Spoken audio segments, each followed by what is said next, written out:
নির্বাচনের প্রাককালে নবদ্বীপে আমরা দেখলাম গৌড়ীয় বৈষ্ণব সমাজ বা মন্দির সম্প্রদায়কে আড়াআড়ি ভাগে ভাগ হয়ে যেত। এই ভাগের সৃষ্টি হলো কেন? সমস্যাটা হচ্ছে আমাদের সবই ঠিক ছিল, কোনো সমস্যা নেই। যারা ভোটে লড়ছেন, প্রতিদ্বন্দ্বিতা করছেন, সেটা গোস্বামী হতে পারে, সাহা হতে পারে, মুর্মু হতে পারে, বাগদি হতে পারে, এতে কোনো সমস্যা নেই। গুরুদেব হতে পারে, বৈষ্ণব হতে পারে, যে খুশি করি, এতে আমাদের কোনো সমস্যা নেই। কিন্তু সমস্যাটা একটা জায়গায়, সেটা হচ্ছে আমাদের কারুর যে যার মতো আমরা ছিলাম, আমরা আমাদের মতো করে আছি, কিন্তু হঠাৎ করে বৃন্দাবন থেকে চৈতন্য বাবাকে দিয়ে বলিয়ে দেওয়া হলো যে আপনারা অমুককে ভোট দিন, এবং তারপরের দিনই, এবং স্বাভাবিক কারণে আমরা লোকাল সিস্টেমে বসবাস করি, আমাদের 172টা মন্দির এখানে রয়েছে।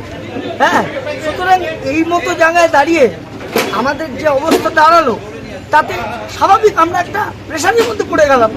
এই কি কথা, একটা নিষ্কিঞ্চন বৈষ্ণব যে বৃন্দাবনে চলে গেলেন, সমস্ত কিছু ফেলে দিয়ে 100টা লরির মালিক, বিষয় করিয়া বামে যাব মধুর বৃন্দাবনে, যেটা বৈষ্ণবের স্বপ্ন যে আমার কাছে আর কিচ্ছু নেই, কাতবকান্তা কাস্তে পুত্র সংসার ও মাতিবা বিচিত্রম, এইটা যেমন একটা বৈষ্ণবের কাছে থাকে, সেই ভাবনা নিয়ে যারা চলে গেল, তাদের এই পারিবারিক সিস্টেম, এই গণমাধ্যম, এর মধ্যে নামানো হলো। আমরা তো তবু গোস্বামী, আমাদের স্ত্রী আছে, পুত্র আছে, সংসার আছে, তাদের তো কিছু নেই। তাদের কেন নামানো হলো? প্রেম গোপাল গোস্বামী প্রভু তিনি বললেন যে আমরা কারোর নাম করিনি, না বিজেপি, না, কারণ আমাদের কাছে রাজনৈতিক দল সবাই আছেন, সিপিএম আছেন, বিজেপি আছেন, আরএসপি আছেন, ফরওয়ার্ড ব্লক আছেন, নকশাল আছেন, তো কি সমস্যা আছে ভাই? আমরা বৈষ্ণব সমাজ, আমরা সবার জন্য সমানভাবে ঝাঁপিয়ে পড়ব। আপনি সাংবাদিক সম্মেলন করে আজকে বললেন যে আমি নবদ্বীপে এমন একটা প্যাশান আনবো যে আমাদের বিরোধী রাজনৈতিক দল করলো আমরা যেন বিকালবেলা চা একসঙ্গে খেতে পারি। তা মশাই, আপনি ওটা করতে পারেন, আর আমরা বৈষ্ণব সমাজের পক্ষে আমরা কাউকে ভালো বলতে পারি না?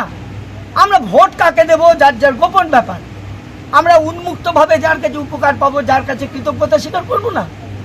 এটার জন্য এত গাত্র দেওয়া হয়ে গেল ভাই। বৃন্দাবন থেকে ওই মহারাজদের দিয়ে আপনাদের ভোটে ক্যাম্পেইন করতে হচ্ছে, এটা এত ঘৃণ্য, এত লজ্জাজনক। আমি গৌড়ীয় বৈষ্ণব জানি না তৃণমূল জিতবে না বিজেপি জিতবে, এতে আমার কিচ্ছু এসে যায় না, কিন্তু আমার এসে যায় যে এই নিষ্কিঞ্চন বৈষ্ণব চৈতন্য বাবা, আপনারা জানেন না, যিনি হেঁটে গেলে ব্রজবাসীরা যার পদধূলি নেয়, শ্যামসাহার ছেলে, নবদ্বীপের বাসিন্দা, আরেকজন হচ্ছেন কৃষ্ণদাস, শ্রীরামপুরের ছেলে, অল্প বয়স, ওকে দিয়ে পরের দিন আরও বলিয়ে দিল। তাহলে ওরা কি ভোটের ক্যাম্পেইন করার জন্য ওরা সব ছেড়ে দিয়ে চলে গিয়েছে?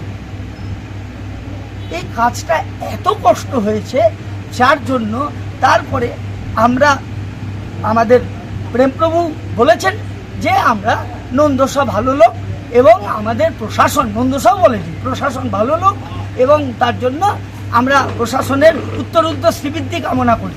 ওমা, এটা সে বলবে না, একটা জায়গা যার থেকে উপকার পেয়েছে।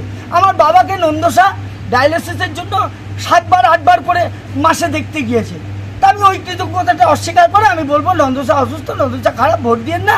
আপনি ওই মালার ঝোলা হাতে নিয়ে যে বাবাজি ঘুরছে, যে নকশাল করতে হবে, তাকে ভোট দিন, এটা আমার পক্ষে বলা সম্ভব?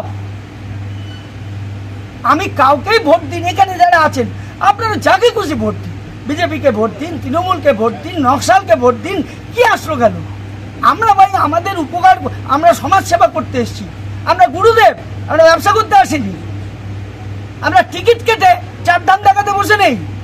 আমরা আমাদের কাজটা করব, তাতে যারা আমাদের পাশে থাকবে আমরা তাকে বলবো। আপনিও তো আমাদের সঙ্গে মিটিং করতে পারতেন, করেননি কেন? এটা আপনার দুর্ভাগ্য, আমাদের দুর্ভাগ্য না।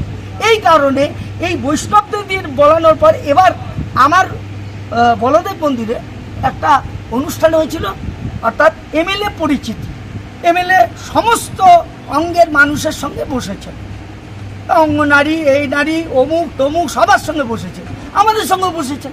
তা আমাদের সঙ্গে বসেছেন, আমি এমএলএর সামনে আমি কি বলবো বলুন তো? কি আজব কথা। ওই বক্তৃতাটা ছেড়েছেন, ছাড়ার পর অকথ্য গালাগাল। আরে ভাই, আপনার নাম করলাম না, আপনার দাদার নাম করলাম না, আপনার পার্টির নাম করলাম না, তাহলে কেন, কি কারণে একটা লোককে ভালো বলার শাস্তি কি এটা? যে আপনারা অমুক করুন তমুক করুন, এই নোংরা নোংরা কথা।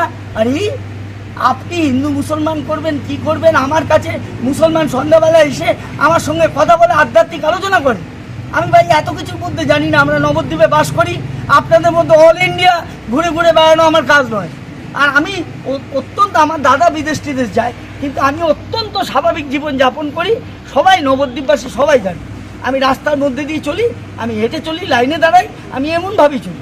আমি আপনাদের মতো কোথায় কে কী হচ্ছে আমি জানি না। তবে এই কারণের জন্য আমাদের বৈষ্ণব সমাজের যে মেঘটা কালো অন্ধকার নেমে এলো, এই যে গালাগালিগুলো হলো, সাধারণ মানুষ দেখলো, সাধারণ মানুষ কি বললো, আরে রাজা রাজা যুদ্ধ করে উলু খাগড়া পালান যায়।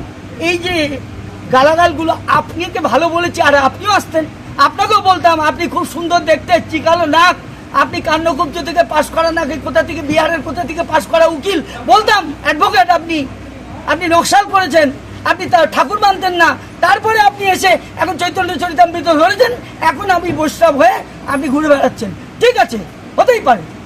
বাল্মীকি রত্নাকর, বাল্মীকি হয়েছিল, আপনি ছিলেন রত্নাকর, হয়েছেন বাল্মীকি, এতে তো অসুবিধা কিছু নেই। কিন্তু ভাই আমাদের আক্রমণ করছেন কেন? আমরা যারা সমাজসেবা করি, আমরা যারা তিলকমালা গলায় দিয়ে আমরা রাস্তা রাস্তায় ঘুরে লোকের সঙ্গে সমঝোতা রক্ষা করি, আমাদের ভাই গালাগালি দিয়ে আপনাদের কি আছে? সেই জন্য স্বাভাবিক কারণেই দ্বিধাবিভক্ত হয়ে যাবে। ওরা করে দিল একটা তৃণমূলী বৈষ্ণব, একটা বিজেপির বৈষ্ণব। এটা কি রাজনীতির চেয়েও প্রাতিষ্ঠানিক বিরোধিতার থেকে এগুলো হচ্ছে আপনার মনে হয়? আসল কথা কি বলতে পারবো না। এখন কার খবরের কাগজের নাম আছে, কার নাম ওঠে না, গাত্র দাও, তারপরে ঝেড়ে ঝুড়ে এসে ভোটে দাঁড়িয়ে বললো। কি বলবো বলুন তো, এখন আমি এগুলো বলতে পারবো না। এই নোংরা কথা বলতেও ভালো লাগে না, আর এসব কি বলবো, আর এসব বলতেও ভালো লাগে না। আর একজন গোস্বামী, সে কে চক্রবর্তী ছিল, সেখান থেকে গোস্বামী হচ্ছে না, অধিকারী ছিল গোস্বামী হচ্ছে, নাকি ব্যানার্জি ছিল গোস্বামী হচ্ছে, না প্রকৃত গোস্বামী। এ তো সিটি গোল্ডে ছেয়ে গিয়েছে। এ বলে অদ্বৈত, ও বলে নিত্যানন্দ, ও বলে অমুক, এখন বংশ ধুয়ে ধুয়ে সব জল খাচ্ছে। এখন কি বলবো বলুন? এখন উপর হলে চিত হয়ে থুতু ফেললে বুকের মধ্যে পড়বে, কিচ্ছু করার নেই। নবদ্বীপের যে সুষ্ঠু একটা বৈষ্ণবীয় ভাবধারা ছিল, আরে বাবা, যে যাকে খুশি ভোট দেবে, তুমি তোমার মতো প্রচেষ্টা করো, যে যার মতো প্রচেষ্টা করবে। এখন নন্দসা শাখাপলা হাতে পরে বসে থাকবে যে তুমি চারিদিকে বলে দেবে, আর নন্দসা বিমান সাহেব চুপ করে বসে থাকবে যে না ভাই আমরা ভোটে জিতবো না, রাতুল গোস্বামী জিতে যায়। আরে ওরাও পরিশ্রম করবে, তুমিও করো। আপনাদের এই আকচাকচিতে কি সাধারণ মানুষের বৈষ্ণব সম্প্রদায়ের উপর ভক্তি শ্রদ্ধা কমবে? ঘেন্না ধরে গেছে, ঘেন্না। এই যে যেসব ভাষা পড়ছে তাতে ঘেন্না ধরে গিয়েছে, এসব বৈষ্ণব সমাজের প্রতি ঘেন্না ধরে গিয়েছে। বৈষ্ণবদের কাছে আর গুরুদেবদের কাছে আর আসবে না, আর চৈতন্য চরিতামৃত পাঠ করতে হবে না, এবার ধোলাই দেবে লোকে ধরে। এই কি অসভ্যতা! তুমি ভাই ভোটে দাঁড়িয়েছ, তোমার নিজের ব্যাপারে তুমি ভোটে দাঁড়িয়েছ, তুমি স্করপিও চড়ো, লালবাতি চড়ো, নীলবাতি চড়ো, আমাদের কি? আমরা সাধারণ লোক, আমরা প্রেম প্রভু, সে বেচারি রয়েছে একটা নিরিবিলি মানুষ, আমি একটা স্বাভাবিক মানুষ। আমাদের এই সমস্ত করে আমাদের বৈষ্ণব মানুষের কাছে আমরা এত ছোট হয়ে গেলাম, এত হেয় হয়ে গেলাম, সেটা বলার নেই।